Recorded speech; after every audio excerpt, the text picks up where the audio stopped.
కారణం పాపాంచిక విషయముల గురించి, విషయ వాంఛల గురించి ఆలోచించడం.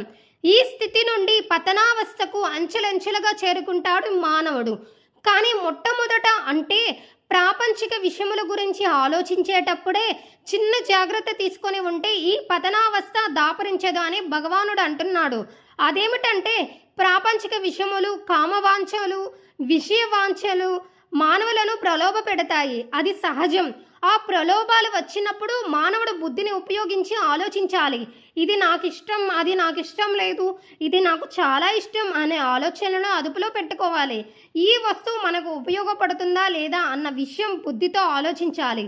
దానికి మనసును మన స్వాధీనంలో ఉంచుకోవాలి. అప్పుడు బయట ఉన్న ప్రాపంచిక విషయాలు మనల్ని ఎంతో ప్రలోభ పెట్టినా దానికి పసలం కాము. చిరునవ్వుతో చూస్తుంటాం కానీ మనశాంతిని కోల్పోము. అది కావాలి, ఇది వద్దు అనే ద్వంద్వాలకు అతీతంగా ఉంటాము.